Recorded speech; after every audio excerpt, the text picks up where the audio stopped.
सर्वांना नमस्कार. आज आपण इंग्लिश ग्रामर मधील ऍड अ क्वेश्चन टॅग हा अत्यंत महत्वपूर्ण टॉपिक अभ्यासणार आहोत. आता हा ऍड अ क्वेश्चन टॅग बोलताना कधी वापरतात तर नीट लक्षपूर्वक ऐका. ज्यावेळेस योग्य प्रतिसाद मिळण्यासाठी आपण मुख्य प्रश्नासोबत एखादा उपप्रश्न वापरतो त्यावेळेस ऍड अ क्वेश्चन टॅगचा वापर करा. आता याचा आपल्या परीक्षेच्या दृष्टीने डिटेलमध्ये अभ्यास आपण करूया. आता आपण शिकूया परीक्षेमध्ये एखादं वाक्य दिल्यानंतर त्याचं ऍड अ क्वेश्चन टॅग कसं करायचं. त्याच्या काही पायऱ्या आहेत त्या नीट लक्षपूर्वक ऐका. प्रथम दिलेलं वाक्य आहे तसंच लिहिणे. दुसरी स्टेप आहे त्यानंतर पूर्णविराम काढून स्वल्पविराम द्यायचा आहे. लक्षपूर्वक ऐकायच्या त्या स्टेप. पहिली स्टेप होती आपली वाक्य आहे तसंच लिहायचंय. त्यानंतर पूर्णविराम काढून त्या ठिकाणी स्वल्पविराम द्यायचा आहे. पुढील स्टेप आहे वाक्यातील सहाय्यकारी क्रियापद शोधायचं आणि जर ते सहाय्यकारी क्रियापद सापडत नसेल तर पुढे मुख्य क्रियापद जे दिलेलं असेल ते शोधून काढायचं.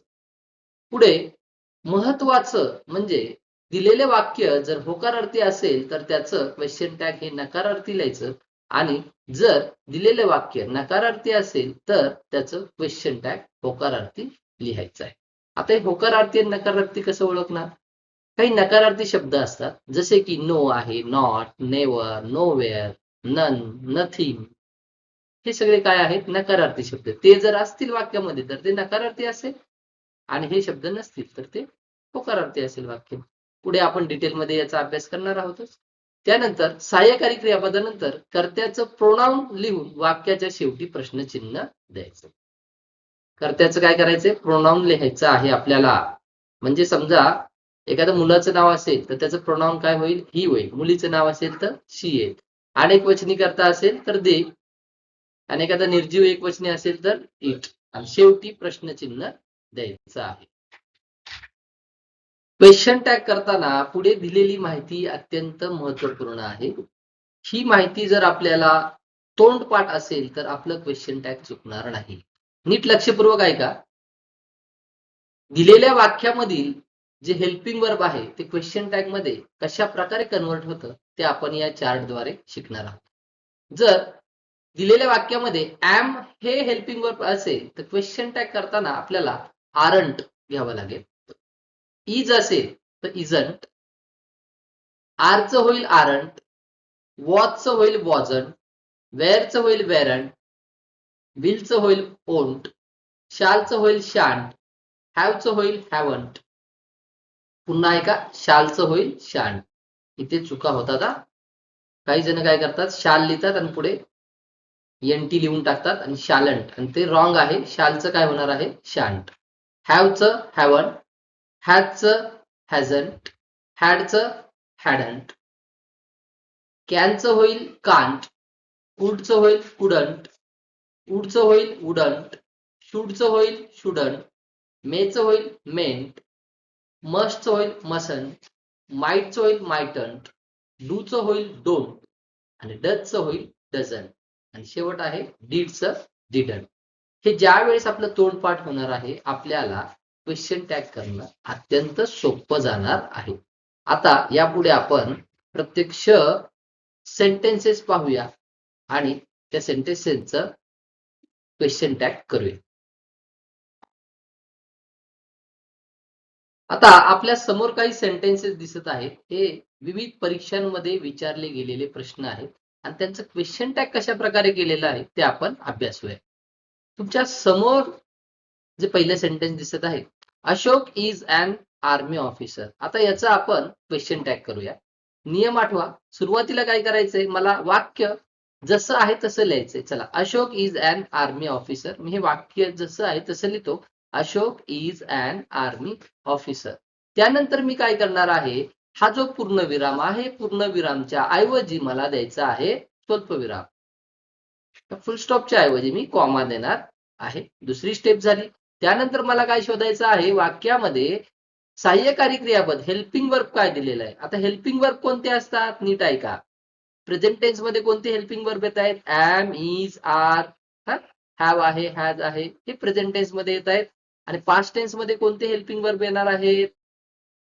तर वॉज, वेअर, हॅड हे कशामध्ये येणार आहे?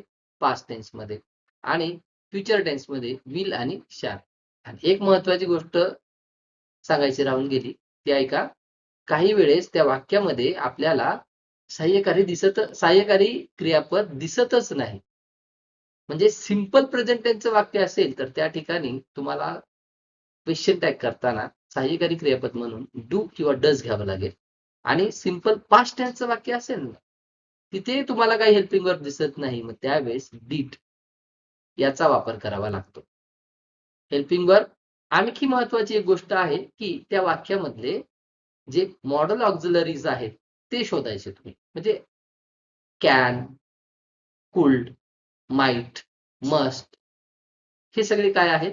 मॉडल ऑक्झिलरी आहेत. या अगोदरच्या चार्टमध्ये आपण सगळे हेल्पिंग वर्ब आणि मॉडल ऑक्झिलरी पाहिलेले आहेत. मग चला, पहिल्या स्टेपनुसार मी काय केलं, वाक्य आहे तसं लिहिलं, Ashok is an army officer. त्यानंतर मी काय केलेलं आहे, फुल स्टॉपच्या ऐवजी कॉमा दिला. पुढे मी शोधलं यामध्ये हेल्पिंग वर्ब आपल्या अगोदरच्या चार्टमध्ये जे दाखवलं होतं त्यापैकी काय आहे का, तर मला इथे इज दिसतंय बघा, आय एस इज.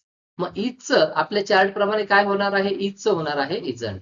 कारण सुरुवातीला ज्या पायऱ्या सांगितल्या होत्या, स्टेप्स सांगितल्या होत्या क्वेश्चन टॅगच्या, त्यामध्ये एक महत्वाची गोष्ट सांगितली होती की दिलेले वाक्य जर होकारार्थी असेल तर क्वेश्चन टॅग मध्ये आपल्याला नकारार्थी घ्यायचंय, आणि जर नकारार्थी असेल तर होकारार्थी घ्यायचंय. मग इजचं काय होणार आहे? इजंट. याचा फुल फॉर्म इज नॉट होतो, परंतु आपल्याला क्वेश्चन टॅग मध्ये हा शॉर्ट फॉर्म ॲब्रिव्हिएशन यूज करायचा आहे, इजंट. आणि पुढे काय करायचंय, अत्यंत महत्वाचं म्हणजे जो कर्ता आहे वाक्यामधला त्याचं प्रोनाउन यूज करायचंय. मग इथे कर्ता आहे अशोक. मग अशोक हे मुलाचं नाव आहे, त्यासाठी प्रोनाउन काय यूज करणार आपण? ही. आणि शेवटी कुणीही विसरायचं नाही, क्वेश्चन मार्क द्यायचं आहे, तरच आपल्याला मार्क मिळणार आहे. आता दुसरं वाक्य पाहूया, म्हणजे तुमचं हे क्वेश्चन टॅग क्लिअर होऊन जाईल. बघा, वाक्य दिले तुमच्या समोर, you should complete your project in time. मग मी आपल्या स्टेप्स नुसार काय करणार? बरोबर, वाक्य जसं दिले तसं लिहिणार, you should complete your project in time. नंतर मी काय करणार, फुल स्टॉपच्या ऐवजी कॉमा देणार. दिला मी इथे बघा, इथे फुल स्टॉप होता आणि या उत्तरामध्ये क्वेश्चन टॅग करताना मी काय केलेलं आहे, वाक्य संपूर्ण जसं होतं तसं लिहून झाल्यानंतर स्वल्पविराम कॉमा दिलेला आहे. त्यानंतर मी वाक्यामध्ये शोधणार हेल्पिंग वर्ब किंवा मॉडल ऑक्झिलरी काय आलेली आहे, तर इथे शुड आलेला आहे आणि ते होकारार्थी आहे. मग शुडचं काय होईल? शुडंट. बरोबर. आणि पुढे मी काय करणार आहे, तर प्रोनाउन घेणार आहे कर्त्याचं. कर्त्या काय आहे? यू. ऑलरेडी आपल्याला प्रोनाउन दिलेला आहे यू. मी इथे लिहिणार आणि यूच्या पुढे सर्वात शेवटी प्रोनाउनच्या शेवटी काय लिहायचं आपल्याला? Question mark. आणि मी इथे क्वेश्चन मार्क दिला आणि आपलं क्वेश्चन टॅग झालं. आणखीन आपण वेगवेगळ्या प्रकारची उदाहरणं अभ्यासणार आहोत, सेंटेन्सेसचा अभ्यास करणार आहोत, म्हणजे क्वेश्चन टॅग तुमचं क्लिअर होऊन जाईल. आता आपल्या समोर हे जे काही वाक्य आहे ते अत्यंत महत्वपूर्ण वाक्य आहे. A woman buys a purse. त्याचं क्वेश्चन टॅग करताना मी काय करणार आहे, वाक्य जसं आहे तसं लिहिणार, अ वुमन बायज अ पर्स. त्यानंतर फुल स्टॉपच्या ऐवजी मी देणार कॉमा. दिला. पुढे मला शोधायचे हेल्पिंग वर्ब, परंतु मला काही इथे हेल्पिंग वर्ब दिसत नाही. Am, is, are, was, were, have, has, had असं काही दिसत नाहीये. Modal auxiliary can, could, would, must, should असं काही दिसत नाहीये. मग इथे कोणतं घेणार मी क्वेश्चन टॅग करताना हेल्पिंग वर्ब? नीट लक्षपूर्वक आहे ऐका. हे जे वाक्य आहे, a woman buys a purse, हा सब्जेक्ट आणि हा first form of the verb क्रियापदाचं पहिलं रूप आहे. म्हणजे हे सिंपल प्रेझेंट टेन्सचं वाक्य आहे. नीट लक्षपूर्वक पाहायचं. ज्या वेळेस सिंपल प्रेझेंट टेन्सचं वाक्य दिलेलं असेल त्यावेळेस तिथे डू किंवा डज असतो. आता डू की डज? एकदम सोपं आहे. जर क्रियापदाला यस किंवा येस लागलेला असेल तर डज लपलेला असणार, आणि यस किंवा येस लागलेलं नसेल आणि क्रियापदाचं पहिलं रूप असेल तर डू लपलेला असेल. सोपं आहे. मग इथे यस आहे म्हणजे इथे डज असणार आहे. डजचं होईल डझंट, म्हणून मी इथे घेतलं डझंट. आणि आता पुढे बघा, अत्यंत महत्वाचं, वुमन याचं प्रोनाउन स्त्री आहे, मग त्यासाठी शी यूज करणार. आणि एकच स्त्री सांगितले वुमन. वुमेन जर असतं WOMEN तर मला इथे काय घ्यावं लागलं असतं, दे घ्यावं लागलं असतं अनेक वचनी, परंतु इथे अ वुमन म्हणजे एक स्त्री दिलेली आहे. स्पेलिंग मध्ये सुद्धा नीट पहा, इथे WOMAN आहे हा. इथे काही वेळेस मुलं चुकतात हा. मग वुमनचं काय होणार आहे, शी, हे प्रोनाउन होईल आणि पुढे क्वेश्चन मार्क. नेक्स्ट सेंटेन्स पहा, पीपल रिस्पेक्ट मी मोर. मी काय करणार, first I will write sentence as it is, people respect me more.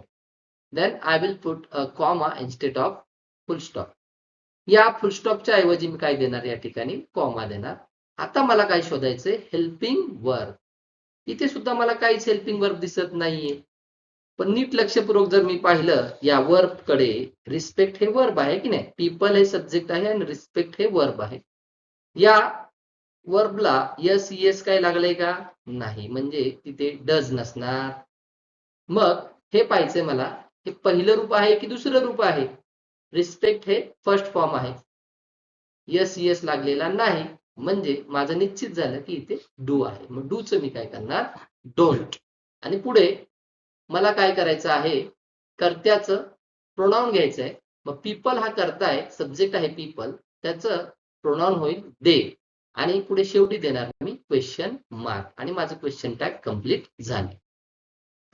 Now carefully look at this sentence, he got first division.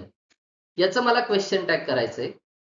आपल्या नियमाप्रमाणे मी वाक्य जसं आहे तसं लिहितो, ही गॉट फर्स्ट डिव्हिजन. त्यानंतर मी फुल स्टॉपच्या ऐवजी कॉमा देतो, दिला. आता मला काय शोधायचं आहे, यामधील हेल्पिंग वर्ब. हेल्पिंग वर्ब काय मला दिसत नाही. मग मी वर्ब कडे जातो. वर्ब काय आहे, गॉट, गेट, गॉट. हे गॉट काय आहे, second form of the verb आहे, सिंपल पास्ट टेन्सचं वाक्य आहे. मग ज्या वेळेस आपल्याला क्रियापदाचं दुसरं रूप दिलेलं असतं, त्यावेळेस तिथे डीड लपलेला असतो, एवढं लक्षात ठेवा. मग डीडचं होणार आहे डिडंट. आणि पुढे मी काय करणार, या कर्त्याचं, हा जो सब्जेक्ट आहे त्याचं प्रोनाउन आहे, तर प्रोनाउनच दिले त्यांनी ऑलरेडी, सोपं झालं आपलं काम. मग ही तिथे आपण लिहिणार आणि पुढे काय करणार आहोत, क्वेश्चन मार्क देणार आहोत. Look at the next sentence, I have finish the portion. मग मी काय करणार, वाक्य ॲज इट इज राईट करून घेणार. चला, I have finish the portion, instead of full stop I will put comma here. मग इथे फुल स्टॉपच्या ऐवजी मी कॉमा दिलेला आहे. त्यानंतर मी या ठिकाणी पाहणार, मला कुठे सहाय्यकारी क्रियापद दिसते का, दिसतंय, हॅव. पण लक्षपूर्वक ऐका, पुढे एक वाक्य मी घेतलेलं आहे, ज्या ठिकाणी हॅव हे हेल्पिंग वर्ब म्हणून नाही, मेन वर्ब म्हणून यूज करण्यात आलेलं आहे. ते आपण पुढे पुढे पाहणार आहोत. इथे हे हेल्पिंग वर्ब म्हणून यूज केलेलं आहे, कारण त्याच्या पुढे मेन वर्ब आले ना, फिनिश. मग आता हॅवचं काय होईल, हॅवंट. आणि नंतर प्रोनाउन घ्यायचे आपल्याला आय, आणि शेवटी क्वेश्चन मार्क. आणखी काही आपण सेंटेन्सेस पाहूया. आता आपण काही नकारार्थी वाक्य जर आले, तर त्यांचं क्वेश्चन टॅग कसं करायचं ते अभ्यासूया. आता पहा, काही वेळेस वाक्यांमध्ये no, not, nowhere, nobody, none, nothing, never अशा प्रकारचे नकारार्थी शब्द येतात. किंवा जर एखादा अवघड प्रश्न विचारला ना तुम्हाला, तर त्या ठिकाणी बघा, फ्यू किंवा little, hardly, scarcely, rarely, seldom, barely अशा प्रकारचे शब्द देखील वापरले जातात. हे सुद्धा म्हणजे हे स्केअरसिटी, कमतरता दर्शवतात, म्हणजे एक प्रकारचा नकार दर्शवत असतात. हे लगेच ओळखता येतं आपल्याला, एन सुरू झालीत, no, not, nowhere, nobody, none, nothing, never. परंतु काही जर अवघड वाक्य असले, काही परीक्षांमध्ये विचारण्यात आलेला आहे आणि त्या ठिकाणी मग काही जणांनी चुका केल्यात, परंतु आपल्या व्हिडिओच्या अभ्यासाच्या माध्यमातून एकही चूक होणार नाही, याची मी गॅरंटी देतो तुम्हाला. Few, little, hardly, scarcely, rarely, seldom, barely या प्रकारचे शब्द आले तर क्वेश्चन टॅग हा होकारार्थी करायचा, कारण यांना नकारार्थी म्हणून आपण समजायचं आहे. चला, आपण काही वाक्य पाहूया. Look at this sentence, nowhere it is possible. आता याचा क्वेश्चन टॅग करायचा आहे मला. मी काय करणार, वाक्य जसेच्या तसं लिहितो. चला, नोवेअर इट इज पॉसिबल लिहिलं. त्यानंतर फुल स्टॉपच्या ऐवजी मी देणार आहे कॉमा, दिला. आता मी काय करणार आहे, यामधलं हेल्पिंग वर्ब शोधणार. मला काय दिसतंय, इज दिसतंय. परंतु मग लगेच आपण करणार इजचं इजंट. व्यवस्थित पाहायचं वाक्य होकारार्थी आहे का नकारार्थी. या अगोदरच्या वाक्यांमध्ये नकारार्थी शब्द नव्हते, परंतु या वाक्यांमध्ये पहा नो वेअर हा नकारार्थी शब्द आलेला आहे. म्हणजे आपल्याला क्वेश्चन टॅग त्याचा होकारार्थी करावा लागेल. मग इथे इजचं इजंट होणार नाही, इजच राहील. हा आणि पुढे प्रोनाउन घ्यायचंय, इट आहे ते इट घेतलं आणि शेवटी मी दिला question mark. Look at the next sentence, one can't be faithful to all. मग मी वाक्य जसं आहे तसं लिहून घेणार, one can't be faithful to all. त्यानंतर फुल स्टॉपच्या ऐवजी मी देणार कॉमा दिला. पुढे मी शोधणार यामध्ये हेल्पिंग वर्ब किंवा मॉडेल ऑक्झिलरी काय आलेला आहे, कांट. आणि कांट म्हणजे काय, कॅन नॉट. हे निगेटिव्ह मध्ये आहे. मग इकडे क्वेश्चन टॅग करताना माझा होकारार्थी होईल. मग कांटचं काय होईल, कॅन. आणि शेवटी मी काय करणार आहे, प्रोनाउन घेणार आहे. परंतु ज्या वेळेस वनचं वाक्य येईल त्यावेळेस मला वन असंच घ्यावं लागेल. हा हे एक एक्सेप्शनल वाक्य आहे, एक्झाम मध्ये विचारण्यात आलेलं होतं. मग काय झालं, one can't be faithful to all, can one. आणि पुढे काय करणार आहे मी, क्वेश्चन मार्क देणार आहे. ही आपण जेवढे वाक्य घेत आहोत ना, हे सर्व वेगवेगळ्या स्पर्धा परीक्षांमध्ये, त्याचप्रमाणे 10वी 12वी असेल, टेट एक्झाम असेल, पोलीस भरतीची एक्झाम असेल, त्याचप्रमाणे एमपीएससीच्या ज्या काही एक्झाम घेतल्या जातात त्यामध्ये हे क्वेश्चन्स विचारले गेलेले आहेत. Now look at this sentence, we seldom see her. याचा आपल्याला क्वेश्चन टॅग करायचा आहे. मी काय करणार, सुरुवातीला वाक्य जसं आहे तसं लिहिणार, वी सेल्डम सी हर. त्यानंतर फुल स्टॉपच्या ऐवजी कॉमा देणार. आता मला काय शोधायचं आहे यामधलं सहाय्यकारी क्रियापद, पण मला काही दिसत नाही. मग मेन वर्ब काय आहे या ठिकाणी, सी. त्याला यस लागलेला नाही किंवा त्याचं दुसरं फॉर्म दिलेलं नाही, second form of the verb नाही. हे काय आहे, this is first form of the verb, पहिलं आहे क्रियापदाचं रूप हे. मग इथे काय आपल्याला असणार आहे, डू. मग डूचं लगेच डोंट, घाई करायची नाही, वाक्यामध्ये पाहायचं नकारार्थी शब्द दिलेले आहेत का, काही, no, not, never, nothing, nowhere, नाही तसं दिसत नाही. परंतु ऐका, आपण जी या अगोदरची स्लाइड पाहिली त्यामध्ये अभ्यासलो ना, स्केअर्सली, सेल्डम, हार्डली, बेअरली यासारखे शब्द, फ्यू, लिटल, हे सुद्धा नकारार्थी दर्शवतात. मग नियम आहे क्वेश्चन टॅगचा, असे जर शब्द आलेले असतील तर क्वेश्चन टॅग होकारार्थी करायचा आहे. मग इथे काय होईल, डोंट होणार नाही, डू घेणार आपण. आणि मग प्रोनाउन घेणार वी आणि शेवटी येणार आपलं question mark. Look at the next sentence, few people new the answer. मग मी क्वेश्चन टॅग करताना हे वाक्य आहे तसं लिहिणार, few people new the answer. त्यानंतर फुल स्टॉपच्या ऐवजी कॉमा देणार, दिला. आता मी इथे हेल्पिंग वर्ब शोधणार, मला काही दिसत नाही. तुम्हाला दिसतंय का, नाही दिसत आहे.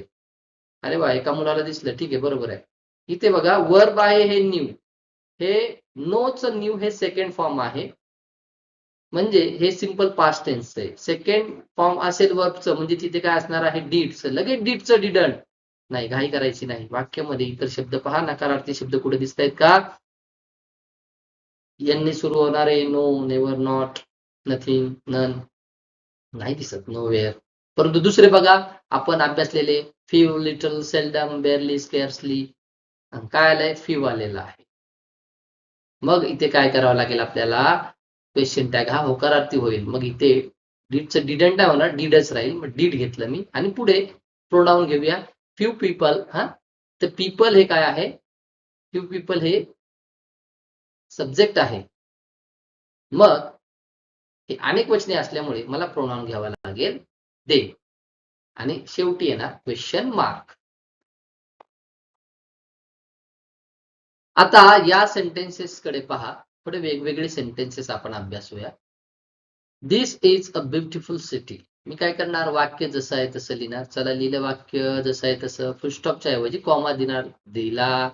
त्यानंतर मी काय करणार, सहाय्यकारी क्रियापद, हेल्पिंग वर्ब किंवा मॉडेल ऑक्झिलरी काय आहे ते, इज दिसतंय मला, इजचं होईल इजंट. त्याच्या अगोदर एक लक्ष द्यायचं आहे की नाही, नकारार्थी शब्द आहेत का, नो नॉट नो नेवर वगैरे नाही आहे, फ्यू लिटल असं, हार्डली बेअरली स्केअर्सली असे आहेत का, सेल्डम नाही. मग इथचं इजंट होणार बरोबर. आता महत्वाचं म्हणजे बघा इथे काय चूक होते, प्रोनाऊन लिहायचं आहे आपल्याला. दिस असेल तर आपल्याला काय करावं लागेल, इट घ्यावं लागेल. आणि जर इथे अनेक वचनी दीज असेल ना, म्हणजे THESE दीज किंवा दोज असेल तर दे होईल. परंतु THIS दीज हे एका वस्तूसाठी यूज करण्यात आलेलं आहे, म्हणून आपण इथे काय केलेलं आहे, इट घेतलेला आहे प्रोनाऊन. आणि पुढे शेवटी दिलेला आहे आपण question mark. Now look at this sentence. There are many people. वाक्य जसं आहे तसं लिहितो. चला, there are many people, full स्टॉपच्या ऐवजी कॉमा देणार दिला. आरचं काय होणार आहे, आरंट. अजून एक कोणाचं तरी आरंट होतं बघा, ऍमचं काय होतं, आरंटच होतं, ऍमंट होत नाही बरोबर. देअर आर मेनी पीपल, पुढे फुल स्टॉपच्या ऐवजी कॉमा दिला. आर हा मला काय दिसतोय, हेल्पिंग वर्ब दिसतोय, नकारार्थी काहीच शब्द दिसत नाही, आरचं होणार आरंट. पुढे ज्यावेळेस वाक्याची सुरुवात देअरने असेल ना, मग प्रोनाऊनच्या ठिकाणी इथे मला देअरच घ्यावं लागणार आहे. म्हणून मी सांगितले ना, आपण वेगवेगळ्या प्रकारची काही एक्सेप्शनल जी काही वाक्य ती सुद्धा आपण अभ्यासणार आहे. वनचं वाक्य होतं तिथेही वनच घेतलं होतं, इथे देअरचं असेल देअर. आणि पुढे काय करणार आहे आपण, क्वेश्चन मार्क. आता या वाक्याकडे नीट काळजीपूर्वक पहा. I have a camera. मी वाक्य चला लिहितो आहे जसं आहे तसं, आय हॅव अ कॅमेरा. मग फुल स्टॉपच्या ऐवजी कॉमा देतोय. त्यानंतर मी शोधणार हेल्पिंग वर्ब. मला इथे हॅव दिसतंय, पण नीट लक्ष द्या, हे हॅव हेल्पिंग वर्ब म्हणून आलंय की मेन वर्ब म्हणून आलंय. आय हॅव अ कॅमेरा, हॅवच्या पुढे कोणतंही मेन वर्ब नाही, म्हणजे हे हेल्पिंग वर्ब नाही, हे मेन वर्ब म्हणून आलेलं आहे. मग इथे हे हॅव आहे ना, आय हॅव अ कॅमेरा, इथे जर सब्जेक्ट शी असतं तर शी हॅज अ कॅमेरा असं झालं असतं. म्हणजे असणे हे क्रियापद, मेन क्रियापद म्हणून आलेलं आहे, हेल्पिंग वर्ब म्हणून आलेलं नाही. हेल्पिंग वर्ब कसं ओळखणार, याच्या पुढे जर अजून एखादं वर्ब असतं ना, त्याचं थर्ड फॉर्म दिलेलं असतं त्यांनी, तर ते हेल्पिंग वर्ब म्हणून आलेलं असतं. पण इथे नाही, इथे मेन वर्ब म्हणून आलेलं आहे. मग हॅव आहे, हॅव किंवा हॅज असेल तर तिथे सिंपल प्रेझेंट टेन्सचं वाक्य असल्यामुळे डू किंवा डज असणार. हॅव असल्यावर डू, डूचं डोंट होईल, आणि हॅज असेल तर डज, डजचं डझंट होणार आहे. मग हॅव आहे त्यामुळे डू, आणि डूचं होणार आहे डोंट. आणि पुढे नेक्स्ट आपण लिहिणार प्रोनाउन आय लिहिला, आणि शेवट question mark. Now look at this another sentence. It's a different sentence. Some of us wanted to visit Kashmir. वेगळं वाक्य, नीट लक्षपूर्वक ऐका. मी वाक्य सुरुवातीला जसं आहे तसं लिहितो. Some of us wanted to visit Kashmir, त्यापुढे मी फुल स्टॉपच्या ऐवजी कॉमा दिला. आता मी पाहणार इथे मला हेल्पिंग वर्ब, मॉडल ऑक्झिलरी काय दिसतंय का, नाही. परंतु इथे वॉन्टेड हे second form of the verb आहे. मग प्रश्न येतो की काही वेळेस की थर्ड फॉर्म सुद्धा याचा वॉन्टेडच आहे. पण नीट लक्ष द्या, वाक्याची रचना कशी आहे, सब्जेक्ट आणि त्यानंतर डायरेक्ट आपल्याला वर्ब दिलेलं आहे, म्हणजे वर्बचं हे सेकंड फॉर्म आहे. त्याच्या अगोदर हॅड किंवा हॅव किंवा हॅज आलेलं नाही. Have been, had been, has been असं सुद्धा आलं नाही, समजा पॅसिव्ह व्हॉइसचं वाक्य असतं तर. ते फक्त वर्ब दिसतंय आपल्याला आणि त्याला ईडी लागलेला आहे, म्हणजे सेकंड फॉर्म आहे. मग इथे डीड लपलेलं आहे, डीडचं काय होणार आहे, डिडंट. कोणताच नकारार्थी शब्द नाही म्हणून डिडंट घेतलं. पुढे बघा, इथे करता शोधायचं आपल्याला. सम ऑफ अस, ज्या वेळेस वाक्याची सुरुवात सम ऑफ अस ने होणार आहे त्यावेळेस आपण काय करणार आहे, या ठिकाणी वी घेणार आहे. सम ऑफ देम असतं तर दे घेतलं असतं. हा, ते सम ऑफ अस आहे त्यामुळे मी काय घेणार आहे, वी. पुन्हा एकदा ऐका, सम ऑफ देम असतं तर इथे मी प्रोनाउन दे घेतलं असतं. इथे सम ऑफ अस आहे त्याच्यामुळे मी घेतलं वी, आणि शेवटी क्वेश्चन मार्क. आता आपण अभ्यासूया इम्पेरेटिव्ह सेंटेन्स जर दिलं, म्हणजे आज्ञार्थी वाक्य ज्याची सुरुवात क्रियापदाने होते, वर्बने होते, तर क्वेश्चन टॅग कसा करायचा. अगदी सोपं आहे त्याचं. काय करायचं, वाक्य जसं आहे तसं लिहायचं. गिव्ह मी द बुक, वाक्य मी देतो, give me the book, full स्टॉपच्या ऐवजी कॉमा देतो. आणि ह्याचा वेगळाच नियम आहे इम्पेरेटिव्ह सेंटेन्सचा. काय करायचं, कोणतंही आज्ञार्थी वाक्य असू द्या, फक्त होकारार्थी आहे की नकारार्थी पाहायचं, व्यवस्थित पाहायचं. गिव्ह मी द बुक, वाक्य जसं आहे तसं लिहिणार आणि पुढे लिहिणार विल यू आणि क्वेश्चन मार्क. नकारार्थी जरी वाक्य असलं डोंट डू इट, तर काय करणार आहे आपण विल यूच लिहिणार आहोत. डोंट डू इट पुढे फुल स्टॉपच्या ऐवजी कॉमा आणि पुढे काय करणार आहे विल यू लिहिणार आहे. एक आपल्या चार्ट मध्ये बघा एक महत्वाचं होतं, विल या हेल्पिंग वर्बचं क्वेश्चन टॅग काय झालं होतं,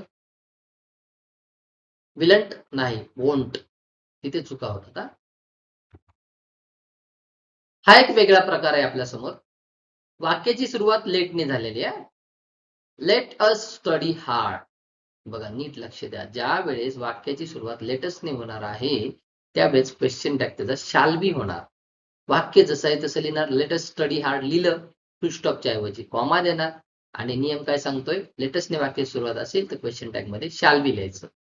चला शाल बी लिहूया आणि काय करणार क्वेश्चन मार्क. आता जर वाक्याची सुरुवात लेट देम असेल, लेट हिम असेल, लेट मी असेल, त्यावेळेस काय करणार आहे क्वेश्चन टॅग आपण विल यू करणार आहोत. हा नियमच आहे. लेटसने वाक्याची सुरुवात असेल तर क्वेश्चन टॅग मध्ये शाल बी येणार आहे. Let them, let him, let her, let me असेल तर क्वेश्चन टॅग मध्ये विल यू येणार आहे.